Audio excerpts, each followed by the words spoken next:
nós estamos começando uma nova série no livro de Jonas. Jonas é um texto do Velho Testamento que, particularmente, eu gosto muito.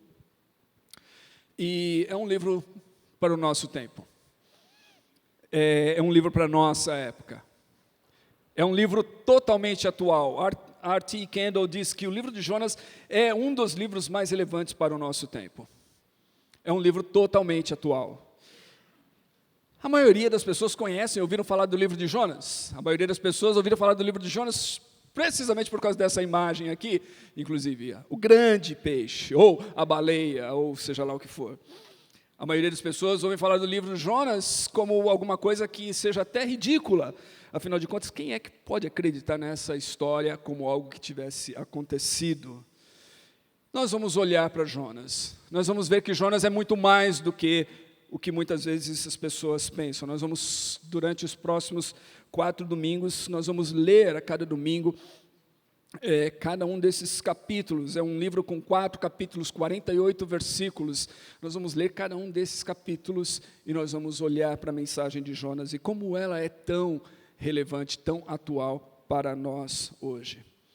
Há várias questões relacionadas, e eu preciso dizer isso, porque eu sei que tem várias pessoas aqui que são estudantes e que se interessam por esse tema, e questões técnicas e acadêmicas e tudo mais acerca do livro. Então, há várias questões relacionadas ao livro de Jonas, como a questão de gênero literário, questão de data, questão de autoria, quem foi o autor do livro e tudo mais. Eu não pretendo discuti-las aqui no sermão. Mas se você se interessar por elas, realmente, eu vou recomendar para você o livro do Carlos Augusto Vailate, esse livro, Jonas. As primeiras 80 páginas do livro lidam com essas questões, ok? Então, se você quiser apreciar essas questões de gênero literário, de data e autoria do livro, dá uma mergulhada nas primeiras 80 páginas desse livro e você vai ter aqui bastante informação para você. Eu sigo, assim como o Vailate e tantos outros, eu sigo a ideia de que o gênero literário do livro é histórico-biográfico. Ou seja, em outras palavras, eu acredito que Jonas existiu. Eu não acredito que isso daqui é uma lenda, uma alegoria, um mito, ou qualquer coisa assim. Jonas existiu, foi um personagem real. Também acredito que todas aquelas coisas que o livro trata aconteceram de fato. Ou seja, eu acredito no grande peixe, eu acredito no personagem que foi engolido pelo peixe, que ficou lá esses 3 dias e 3 noites e depois foi vomitado na terra e tudo mais. Ok? Assim como o Vailate e tantos outros. Essa história é real. Por que eu digo isso? Porque tem muitas pessoas que não acreditam nisso. Tem razões pelas quais as pessoas, às vezes, não acreditam nisso. Você pode explorar aqui nessas 80 páginas. Mas, essencialmente, a razão principal é a questão de eliminar qualquer elemento sobrenatural das Escrituras. Então, meus queridos, eu acredito num Deus que criou os céus e a terra, e criou tudo a partir do nada. Como diz um teólogo, esse Deus é tão poderoso que ele poderia ter feito um lambari engolir Jonas. Você entendeu? Não é problema para mim isso. Agora, se você tem problema com essa grandeza de Deus e com o agir sobrenatural de Deus, então, evidentemente, você vai ter problema não só com o livro de Jonas, mas com tantos outros das Escrituras. Aí, nós estamos partindo para uma outra questão, uma questão de realmente de olhar a questão desse Deus que faz coisas sobrenaturais. Ok. Tendo dito isso, vamos à exposição do livro. Se você tiver a Bíblia, eu vou estar lendo, e em vez de ler todo o texto e depois comentar, eu vou estar lendo e comentando os versos aqui, a partir... Nós vamos trabalhar com o capítulo 1, e eu vou estar lendo e comentando os versos a partir da leitura da NVI. Antes de ler, mais uma coisa. Um livro que eu recomendei a toda a nossa equipe pastoral aqui, para que lesse no mês de janeiro, e nós vamos estar interagindo com ele entre nós, na equipe, no Conselho Pastoral. É esse livro do Tim Keller, O Profeta Pródigo. Então, todos os membros da equipe pastoral tiveram a oportunidade de ler esse livro nesse período de janeiro. E eu gostaria de recomendar a todos vocês que querem ler um excelente texto sobre Jonas, que aborda esse livro de maneira incrível. Tenho certeza que vai ser uma grande bênção para você a leitura desse livro, assim como foi para nós, porque ele realmente mergulha na mensagem de Jonas de uma maneira extraordinária. Então, O Profeta Pródigo, de Tim Keller, está aí um grande investimento que você pode fazer esse ano em leitura. Eu estava com meu filho numa livraria, e livraria é um dos meus lugares favoritos, e nós estávamos olhando os livros lá. Meu filho não gosta muito de leitura, é um espinho na carne.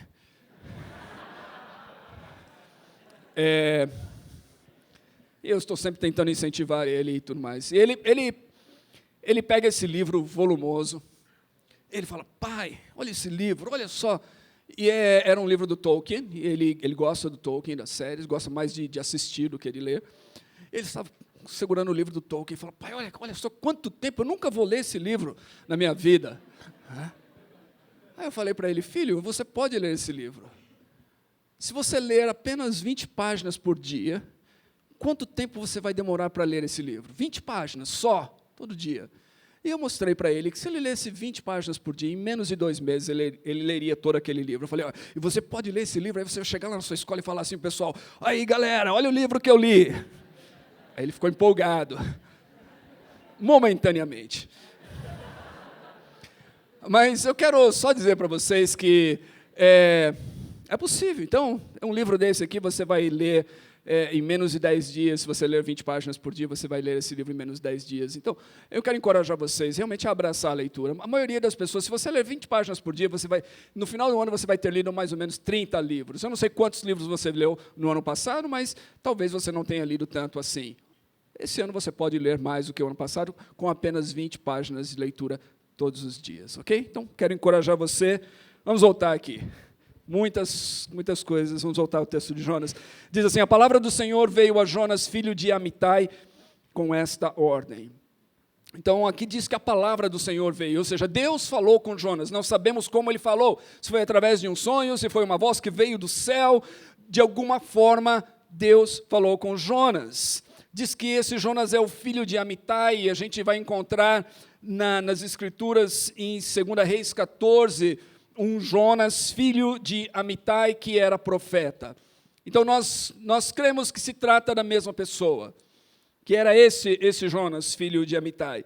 E lá diz, em 2 Reis 14, 23 a 26, diz assim: no 15º ano do reinado de Amazias, filho de Joás, rei de Judá, Jeroboão, filho de Jeoás, rei de Israel, tornou-se rei em Samaria. Samaria era o reino de Israel, reino do norte, e diz assim que ele reinou 41 anos.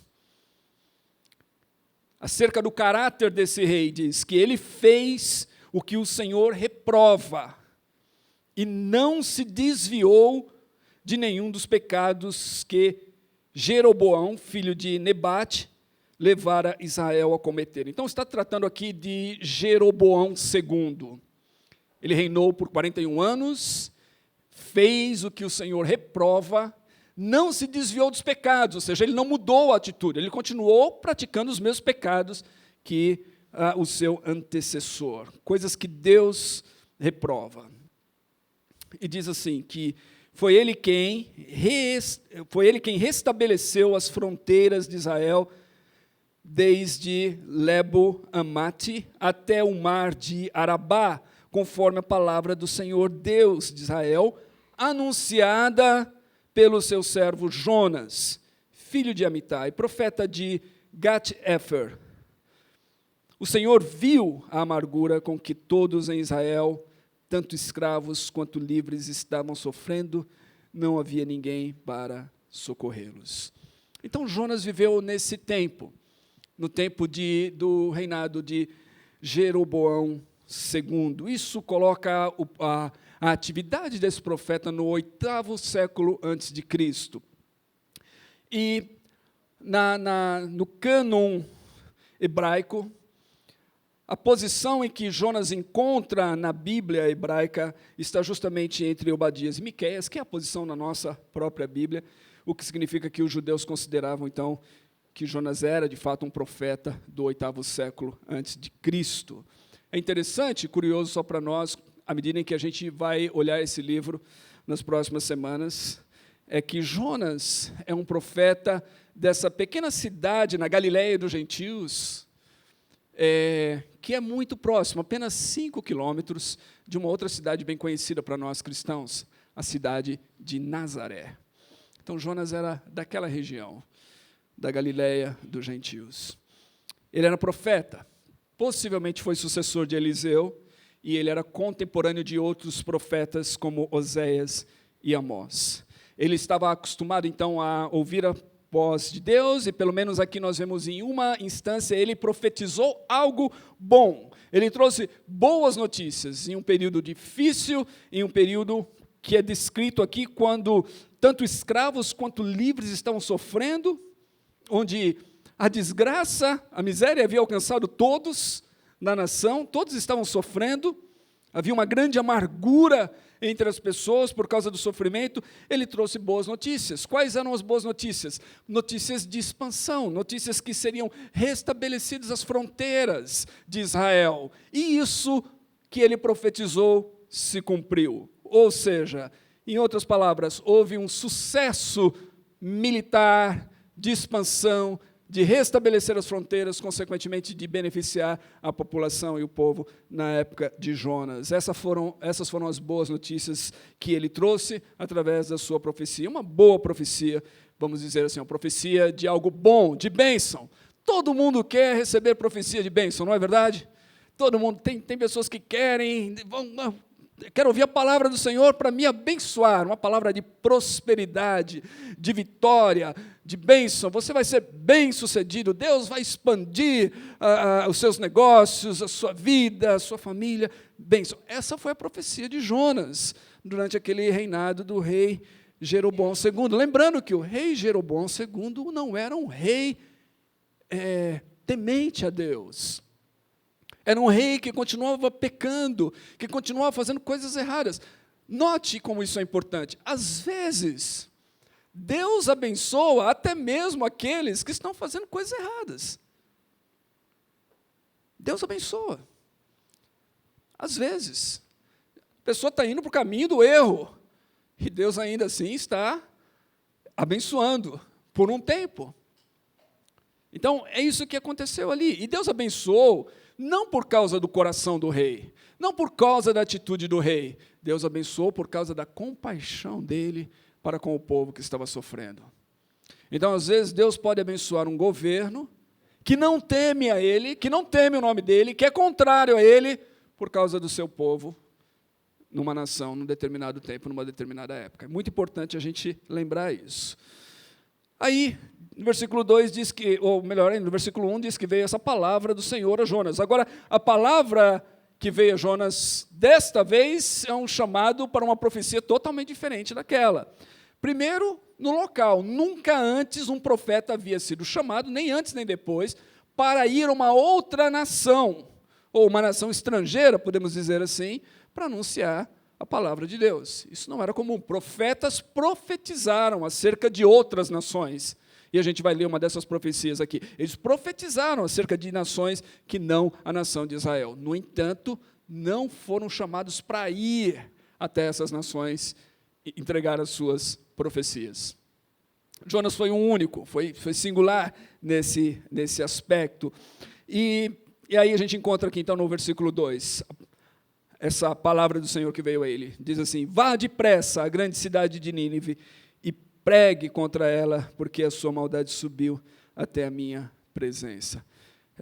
Eu gosto da antiga versão Almeida Revista e Corrigida na tradução desse texto, porque ela é mais literal aqui. E é importante de certa forma, o literalismo da tradução. Então, naquela tradução diz assim: levanta-te, vai e clama. Levanta-te, vai e clama. São literalmente as expressões hebraicas para esse texto aqui do que Deus está falando para Jonas. novamente, um chamado em comum para ir a uma outra nação, uma nação estrangeira, e anunciar uma palavra de Deus acerca desta nação. Nínive era a capital da Síria, e os assírios, no tempo de Jonas, eram um império que estava emergindo com forte expressão, e que Jonas poderia já pensar que futuramente poderia ameaçar o seu próprio povo. De fato, aconteceu isso, mas Jonas poderia já estar antecipando isso em sua mente. Os assírios eram marcados por tremenda crueldade. Se você pesquisar no Google sobre os quais métodos de tortura mais cruéis da história, você vai chegar nos assírios. Eu não vou descrever os métodos aqui, mas eles praticavam e usavam os métodos mais cruéis para tratar com os seus inimigos. Alguns deles são indizíveis. Quando Naum, um outro profeta, fala sobre a queda de Nínive, ele profetiza sobre a queda de Nínive, lá no texto, no capítulo 3 de Naum, capítulo 3 inteiro é sobre a queda de Nínive. Ele vai falar assim, olha, preste atenção como ele descreve essa cidade. Ai da cidade sanguinária. Essa é a descrição de Nínive. Uma cidade sanguinária, repleta de fraudes e cheia de roubos, sempre fazendo as suas vítimas. O estalo dos chicotes, o barulho das rodas, o galope dos cavalos e o sacudir dos carros de guerra. Cavaleiros atacando, espadas reluzentes e lanças cintilantes, muitos mortos, montanhas de cadáveres, corpos sem conta, gente tropeçando por cima deles. Tudo por causa do desejo desenfreado de uma prostituta sedutora. O termo aqui é uma linguagem figurada, desse desejo desenfreado de conquistar, de expandir, de uma prostituta sedutora, mestra de feitiçarias, que escravizou nações com a sua prostituição e povos com a sua feitiçaria. Então, esse império opressivo, expandindo a sua conquista territorial de maneira tremendamente agressiva. É disso que se trata. Essa era a Síria, cuja capital era Nínive, para quem Jonas havia sido enviado a pregar. Alguém disse que esse chamado de Jonas era mais ou menos como se enviasse um judeu para Berlim, em 1939, para pregar contra o nazismo. Trazendo mais recentemente, é mais ou menos como enviar um cristão para a Síria, no nosso tempo, principalmente no tempo do Estado Islâmico, para denunciar contra o Estado Islâmico. Deus chamou você para ir lá. Você vai correndo. Levanta-te, vai depressa. Você já está comprando a passagem para ir. É mais ou menos isso. Era esse o contexto. Naum ainda diz assim, no versículo 19, quando ele profetiza sobre a queda de Nínive, ele diz assim, quem não sofreu a sua crueldade sem limites. Crueldade sem limites, era exatamente isso. Esse era o contexto. Então, Jonas ele é chamado para ir lá e pregar nessa cidade, para essa gente, para esse povo, porque a maldade desse povo subiu até Deus, é assim que é descrito. Versículo 3, a gente encontra que Jonas, como um bom profeta, fez exatamente o que Deus disse para ele, só que não. Diz assim, mas Jonas fugiu da presença do Senhor, dirigindo-se para Tarsis, desceu à cidade de Jope, onde encontrou um navio que se destinava àquele porto. Depois de pagar a passagem, embarcou para Tarsis para fugir do Senhor, ou fugir da presença do Senhor. Note aqui, os versículos 2 e 3. No versículo 2 diz, levanta-te e vai. No versículo 3 diz que ele levantou-se para fugir. Versículo 2 diz para Nínive, ou seja, para o oeste. No versículo 3 diz que ele foi para Tarsis, para o leste. Ou melhor, para o leste, Nínive, ele foi para Tarsis, para o oeste. Para o outro extremo. No versículo 2 diz que a iniquidade subiu ao Senhor, diz que Jonas desce para longe da face do Senhor. Então Jonas desobedeceu a Deus totalmente. Ele fez exatamente o contrário daquilo que Deus havia dito para ele fazer. A repetição, inclusive, das palavras Tarsis no versículo 3, e da expressão fugir da presença do Senhor, que aparece 3 vezes no versículo 3 e também no versículo 10, totalizando 3 vezes, fala exatamente dessa fuga do profeta. Ele decide não obedecer a Deus, ele decide desobedecer a Deus. Agora, é importante a gente pensar nisso, porque quando Deus fala, quando Deus chama alguém para profetizar,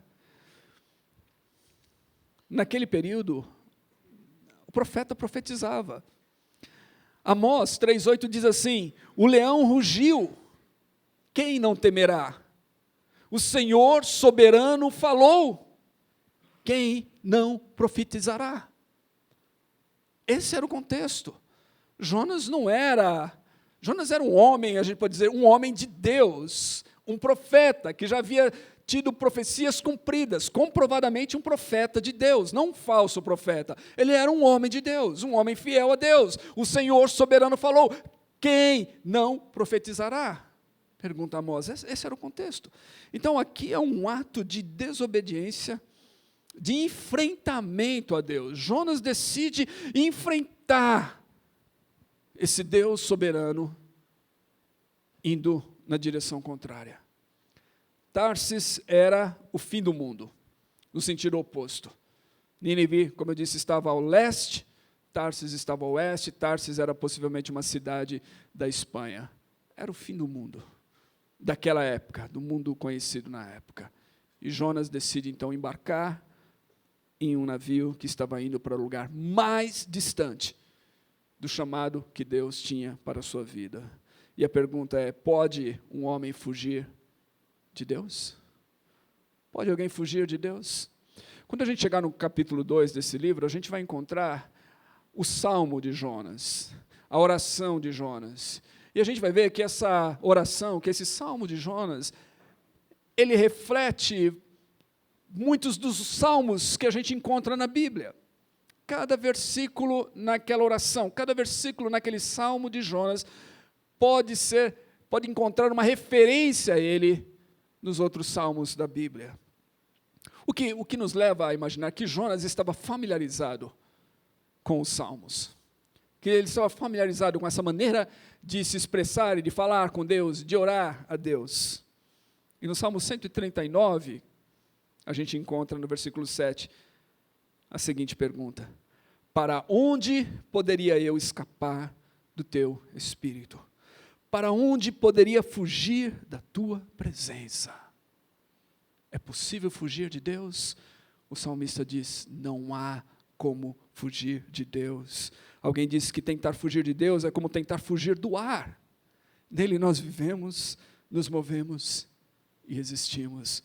Não tem como fugir de Deus, não tem como fugir diante da face de Deus. Jonas tenta, mas a sua tentativa é vã, porque diz no versículo 4, que o Senhor, porém, fez soprar um forte vento sobre o mar, e caiu uma tempestade tão violenta que o barco ameaçava arrebentar-se. Jonas pensa que está fugindo de Deus, mas Deus está lá. Porque não há como fugir da presença de Deus. É curioso quando a gente compara esse versículo 4 com aquele do Salmo 139, que acabei de mencionar, onde fala sobre para onde eu posso escapar do teu espírito. A palavra espírito pode ser traduzida como sopro, como vento. E aqui diz que o Senhor fez soprar um forte vento. Não há como fugir da presença desse Deus que é espírito, que é como o ar. Ele está em todo lugar. Não há como fugir diante da sua face. Deus decide demonstrar a sua presença de uma forma poderosa, com fúria. Jeremias diz o seguinte, no capítulo 23, 19 e 20, ele diz, vejam, a tempestade do Senhor, a sua fúria está solta, a sua fúria, olha só como o profeta se refere a Deus, a sua fúria está solta, um vendaval vem sobre a cabeça dos ímpios, a ira do Senhor, não gostamos de falar muito disso, não é verdade? Mas está aqui, a ira do Senhor não se afastará até que Ele tenha completado os seus propósitos. Meus irmãos, uma das temáticas do livro de Jonas é justamente a dificuldade de conciliar a compaixão e misericórdia de Deus com a sua justiça. Essa é uma das dificuldades que muitos de nós temos. Mas a Bíblia revela que Deus é um Deus santo, que Deus é um Deus justo e que Deus é um Deus compassivo. E todas as vezes que eu encontro alguém falando assim, mas Deus não pode se irar, eu fico imaginando assim, mas como não?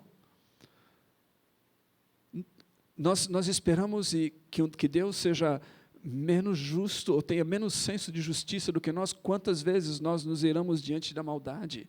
Quantas vezes nós nos iramos diante de coisas que estão erradas ao nosso redor? Quantas vezes nós esbravejamos? E nós esperamos que esse Deus, que é santo e justo, tenha um senso de justiça menor que o nosso?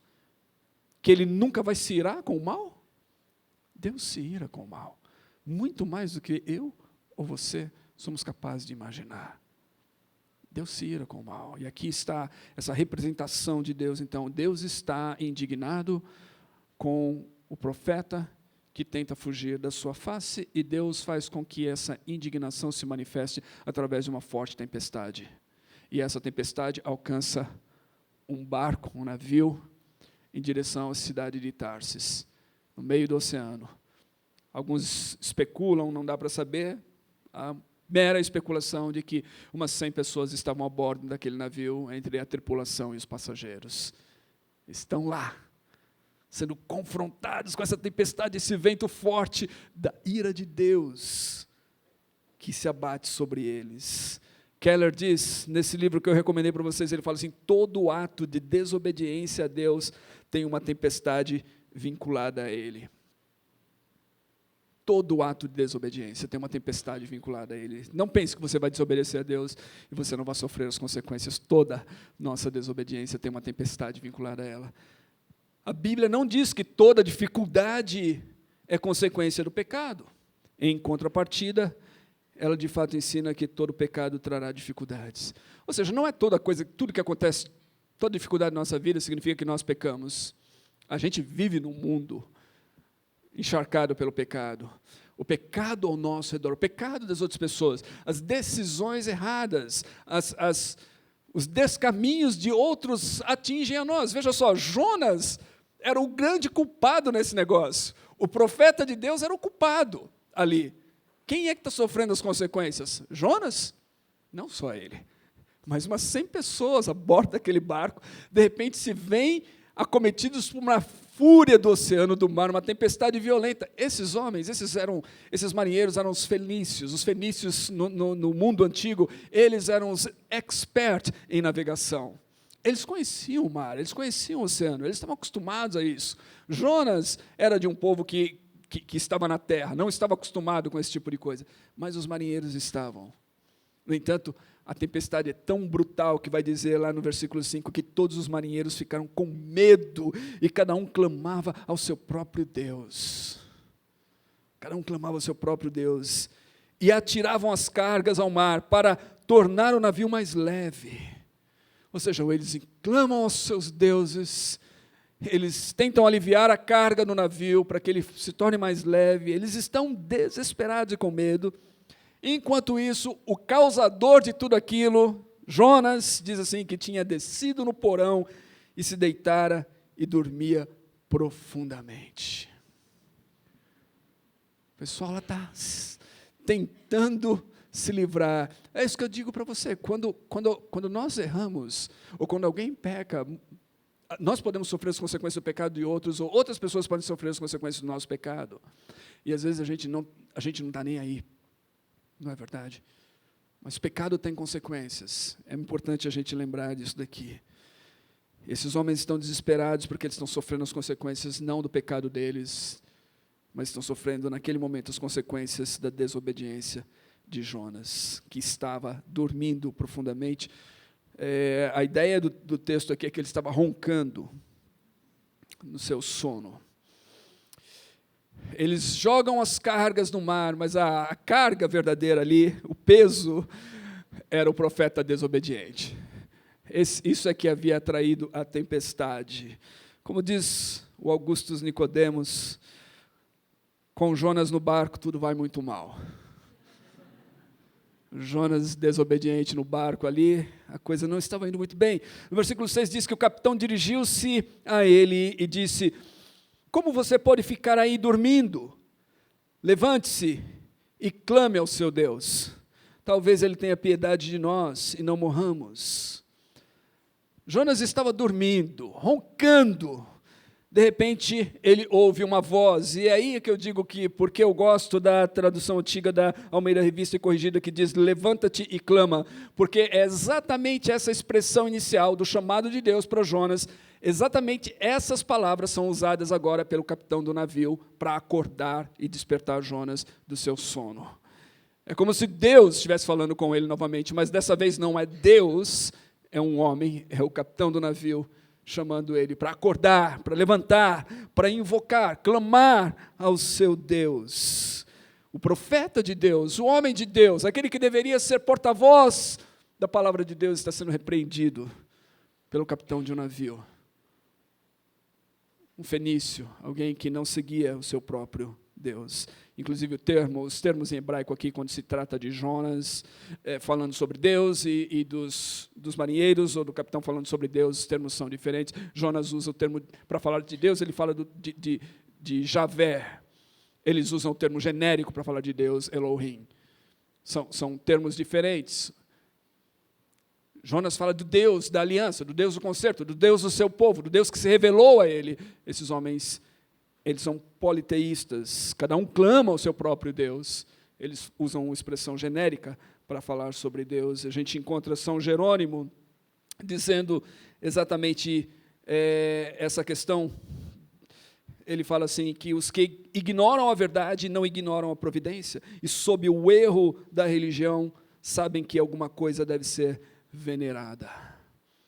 Os que ignoram a verdade não conhecem o Deus verdadeiro, mas eles não ignoram a providência. É por isso que a gente tem as pessoas que não conhecem Deus, Deus criador dos céus e da terra, ainda tem um senso de que deve haver alguma coisa. É por isso que a gente tem tantas pessoas invocando tantas divindades e tudo mais. É essa a ideia, eles não ignoram a providência de Deus, e a gente encontra isso exatamente aqui. O que acontece depois é que os marinheiros, no versículo 7, dizem, eles combinam entre si, vamos lançar sortes para descobrir quem é o responsável por essa desgraça que se abateu a nós. Lançaram sortes, entre 100 pessoas, mais ou menos, e a sorte caiu sobre Jonas, porque era Jonas o culpado. E por isso lhe perguntaram, diga-nos, quem é responsável por essa calamidade? Era Jonas o responsável. Mas eles são generosos, eles dão o benefício da dúvida aqui. Diga-nos quem é responsável por essa calamidade, qual é a sua profissão, de onde você vem, qual é a sua terra, a que povo você pertence. Nota, por que eles fazem todas essas perguntas? Eles acreditam que a calamidade, e isso já o texto já diz, a calamidade que estava sobre eles não era apenas uma mera tempestade, que era a fúria dos deuses. Eles acreditam nisso. Por isso eles invocam os seus deuses. Por isso eles fazem de tudo. Mas nenhum dos deuses invocado é capaz de acalmar o mar. E aí eles chegam a Jonas, e aí eles querem saber, então, quem é o seu Deus? Pode ser que o seu Deus seja o que esteja causando tudo isso. Eles têm essa noção, porque eles acreditam nisso. E eles acreditam nisso justamente pelo contexto da época, mas eles eram, como eu disse, fenícios, homens experimentados no mar. Eles sabiam diferenciar uma tempestade comum no mar da tempestade que estava acometendo-os naquele momento. Era diferente. E aí, é interessante que eles fazem essas perguntas e Jonas responde. E ele responde da seguinte maneira: eu sou hebreu, versículo 9. Adorador do Senhor, o Deus dos céus, que fez o mar e a terra. Eu sou hebreu. Essa é a primeira coisa que ele responde. Não foi a primeira coisa que eles perguntaram, ele na ordem das perguntas, mas é a primeira coisa que ele diz. O termo hebreu era usado pelo povo de Israel para se apresentar às nações estrangeiras. Essa resposta de Jonas revela algo que a gente vai encontrar no livro, que faz parte desse trama, dessa história. Ela revela um certo orgulho, um certo senso nacionalista, que está por trás do ato da desobediência de Jonas. E aí, quando a gente percebe isso, a gente percebe o quão atual esse livro é. Porque uma coisa que a gente vê emergindo no mundo hoje é essa questão do nacionalismo. E eu quero dizer uma coisa para vocês: nacionalismo não é bom. Patriotismo é uma coisa boa. Você ter orgulho da sua pátria, você ter orgulho do lugar onde você nasceu, você ter orgulho dessas coisas, isso é bom. Nacionalismo não é bom. Nacionalismo é uma atitude de arrogância, nacionalismo é uma atitude de superioridade, nacionalismo é colocar a sua nação acima das outras, numa posição de arrogância, que frequentemente tem gerado desgraças. Jonas estava sofrendo aqui de um nacionalismo. Quando Jonas se apresenta aqui, eu sou hebreu, ele está dizendo que ele é superior aos demais povos e às demais pessoas. É esse senso de nacionalismo que está presente aqui nele. Agora nota, ele diz assim: eu sou adorador. O termo hebraico aqui literalmente significa temente. Associado a Deus, ele é traduzido como adorador, mas a palavra é a palavra de temer. Ele diz que ele é temente a Deus, mas a pergunta é: ele estava temendo a Deus? Claro que não. Não havia temor nenhum no seu coração. Os marinheiros pagãos tinham mais temor a Deus ali do que Jonas, e a gente vê no texto. Não havia temor algum de Deus no coração dele. Jonas nos mostra que é possível a gente ter uma declaração de fé correta e ainda assim andar em desobediência a Deus. É possível você ser totalmente ortodoxo na doutrina, falar todas as coisas corretas acerca da fé de Deus e ainda assim viver em desobediência, viver não no temor verdadeiro de Deus, mas uma vida contrária àquilo que Deus espera de nós. É exatamente essa condição de Jonas. Dos versículos 10 até o final do capítulo, eu vou correr agora, a gente encontra o seguinte: diz que os homens ficaram apavorados quando eles ouviram a resposta de Jonas, e eles perguntaram: o que é que você fez? Porque eles sabiam que Jonas estava fugindo da presença do Senhor, porque o Jonas já havia contado isso para eles. Versículo 11 diz: visto que o mar estava cada vez mais agitado, eles lhe perguntaram: o que devemos fazer com você? Eles já descobriram, Jonas é o causador disso, é por causa dele que isso está acontecendo. O que é que nós temos que fazer com você para que o mar se acalme? Jonas então responde: peguem-me e joguem-me ao mar, e ele se acalmará, pois eu sei que é por minha causa que esta violenta tempestade caiu sobre vocês. Jonas assume o seu erro. Ele assume a sua culpa aqui. Ele diz: joguem-me ao mar. Note a atitude desses homens, que não seguem ao Deus de Jonas. Como eles respondem? Versículo 13, em vez disso, os homens se esforçaram ao máximo para remar de volta à terra. Os homens não queriam jogar Jonas no mar. Os homens valorizavam a vida humana, a vida de Jonas. Jonas não havia valorizado a vida deles. Jonas havia colocado a vida deles em perigo. Jonas estava dormindo no porão do navio, enquanto aqueles homens estavam lutando para se salvar, e ele não estava nem aí. E quando é revelado que ele é o culpado, esses homens eles hesitam, eles não querem jogar. Meus irmãos, não é triste quando as pessoas que não seguem a Deus, o nosso Deus, Quando as pessoas que não são cristãs têm um senso de valor pela vida mais elevado do que muitas vezes nós. Não é triste quando as pessoas que não seguem a Deus têm mais respeito por certas coisas do que nós demonstramos? Aqui, isso está acontecendo nessa história. Tudo por quê, novamente?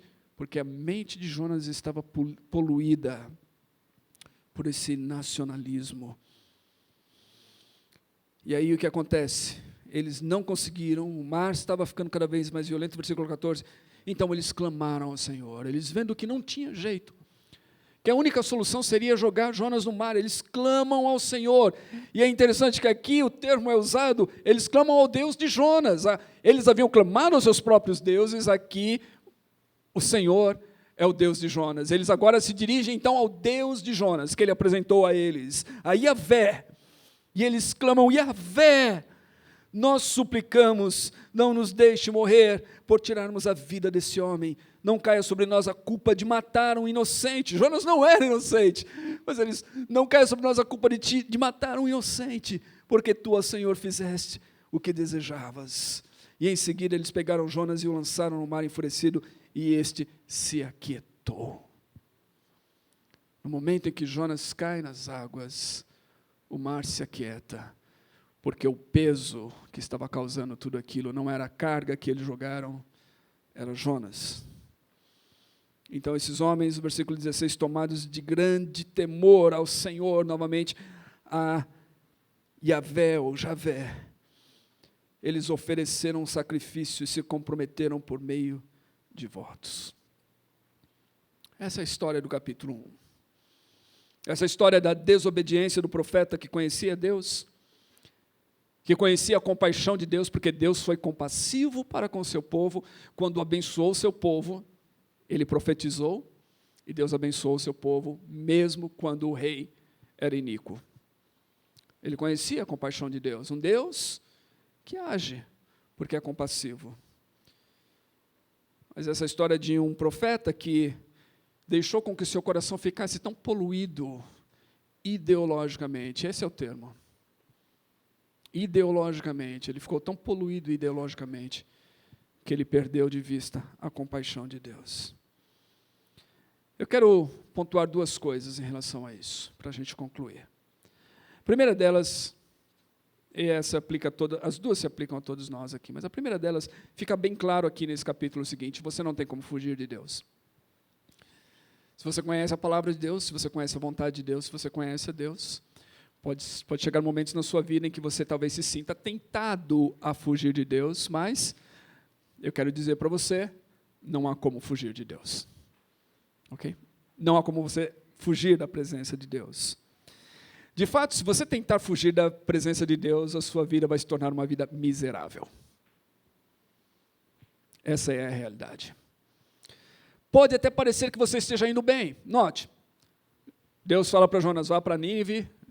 Jonas desce de onde ele estava, possivelmente Jerusalém, vai até a costa, uma descida. Ele desce até a costa, a Jope, para pegar um navio. Ele pega uma embarcação, era uma embarcação grande para uma viagem longa. Ele paga a passagem, ele desce até o porão, ele deita e dorme. Pode parecer que estava indo tudo bem para Jonas, afinal de contas ele está dormindo, roncando naquele navio, tranquilo, descansando. Ou seja, às vezes, quando a gente se afasta da vontade de Deus, pode parecer que a gente está indo bem, mas eu quero dizer para você o seguinte: quando você foge da vontade de Deus, a única direção para onde você vai é para baixo. A única direção é para baixo, você está descendo. Você pode pensar que está prosperando, você pode pensar que está tendo sucesso, você pode pensar que as coisas estão indo bem para você, mas de fato você está se afundando, porque fora da vontade de Deus, a única direção é para baixo. Por isso que a gente vai encontrar aqui a expressão hebraica que é traduzida por desceu, 4 vezes aqui nesse pequeno texto. Ele desceu, desceu, desceu e desceu. No capítulo 2 a gente vai ver que ele desceu até o mais profundo. Então não existe como fugir da vontade de Deus, não existe como fugir da presença de Deus, e se você tentar fugir, você vai sofrer as consequências disso cedo ou tarde, ou Pior ainda, você vai trazer consequências para as pessoas ao seu redor. O problema do Jonas, como eu disse, era um problema ideológico. Ele era um profeta, ele era um homem de Deus, mas ele havia se deixado levar por interesses políticos da sua nação, e ele havia colocado esses interesses políticos acima dos interesses missionários e redentores de Deus. Jonas não queria pregar para os ninivitas, essa nação agressiva, violenta, esse império que estava se expandindo e dominando, porque Jonas temia que no futuro esse império poderia ameaçar o seu próprio povo. Jonas decide ir para outra direção, porque Jonas conhecia Deus, ele sabia que se pregasse, havia chance dos ninivitas se arrepender. Se eles se arrependessem, Deus poderia perdoá-los. Ele preferia não pregar, para que o império fosse dizimado, destruído, e não colocasse em ameaça o seu próprio povo. Os interesses políticos da sua nação estavam acima dos interesses missionários e redentores de Deus. E isso pode acontecer com qualquer um de nós. Quando a ideologia se torna o centro das nossas vidas e da nossa visão do mundo, somos tentados a relativizar a verdade. E, meus queridos, novamente, nós vivemos numa época tremendamente marcada por essa paixão ideológica, pelos conflitos ideológicos. Em 1990, alguém comentando sobre esse texto, disse o seguinte: o excesso de ideologia faz duas coisas. Ou nos torna parciais e generosos para com os que estão do nosso lado, nos torna parciais e generosos para os que estão do nosso lado ideológico, mesmo em sua impiedade, a gente começa a olhar para as pessoas que estão do nosso lado ideológico de maneira acrítica. A gente é parcial no nosso juízo. A gente minimiza o erro dessas pessoas, porque elas estão do nosso lado da ideologia. Olha só. Ou nos impede de exercer a mesma misericórdia para com os nossos inimigos. Então nós somos generosos para com os amigos e impiedosos para com os inimigos. Era exatamente isso que estava acontecendo com Jonas. Mas esse não é o coração de Deus de Jonas, nem do nosso Deus. O nosso Deus é um Deus de compaixão, que nos chama a sermos compassivos para com todos. Nós precisamos amar, nós falamos aqui, amar os nossos inimigos. É importante que a gente entenda isso. A mensagem desse livro, ela é muito mais dura e difícil de aceitar, ou seja, é a mensagem de que Deus ama também os opressores. Você acredita nisso? Deus ama também os opressores, e Deus quer salvar os opressores. Deus quer estender graça e misericórdia também aos opressores. Nós corremos o risco, disse esse autor em 1990, nós corremos o risco de nos deixarmos empanturrar por ideologias, ao ponto de permitir que a nossa visão missiológica e evangelística se reduza até aquele nível no qual o inimigo fica para nós desalmado. E enquanto isso acontece, não há mais nenhuma diferença entre nós e os fariseus empedernidos e duros, legalistas dos dias de Jesus, para os quais os gentios não tinham alma, não sendo assim considerados próximos. E quando isso acontece, nós só conseguimos ver gente onde nossa ideologia nos concede ver gente. Por onde ela não nos permite ver gente, a gente vê coisa ou o coiso. É verdade. E isso pode ser de qualquer lado, mas nós coisificamos pessoas de um lado ou outro da ideologia. Nós passamos a ver pessoas não como gente, mas como inimigos a serem derrotados e vencidos. E nós não conseguimos ver o amor de Deus pelas pessoas. O nosso coração se torna endurecido. Nós perdemos o nosso chamado missionário e o nosso chamado como povo de Deus compassivo nesse mundo. É fundamental que a gente enxergue isso e que a gente volte o nosso foco para Deus e para a palavra de Deus. Note, Jonas era um homem de Deus, mas o seu coração estava dividido entre a lealdade a Deus, que ele conhecia, e a lealdade à sua ideologia, ao seu senso de nacionalismo, à sua nação, aos interesses nacionais do seu povo. E ninguém pode servir a dois senhores. Jonas é mais ou menos como aquela expressão de Paulo em Romanos capítulo 8, quando ele diz: eu sei o que eu devo fazer, eu sei que eu devo ir pregar e falar de Deus, mas há uma força que me empurra para o outro lado, e ele diz assim: miserável homem sou, quem pode me livrar disso? E o único que pode nos livrar disso é um encontro total com a graça de Deus, porque a graça de Deus nos nivela a todos, diante da cruz e diante de Deus, todos nós somos iguais, todos nós, homens, mulheres, ricos e pobres, pessoas de diferentes etnias, todos nós somos iguais diante da graça de Deus. Todos nós somos pecadores. Todos nós só podemos chegar a Deus por causa daquilo que Cristo fez por nós na cruz do Calvário.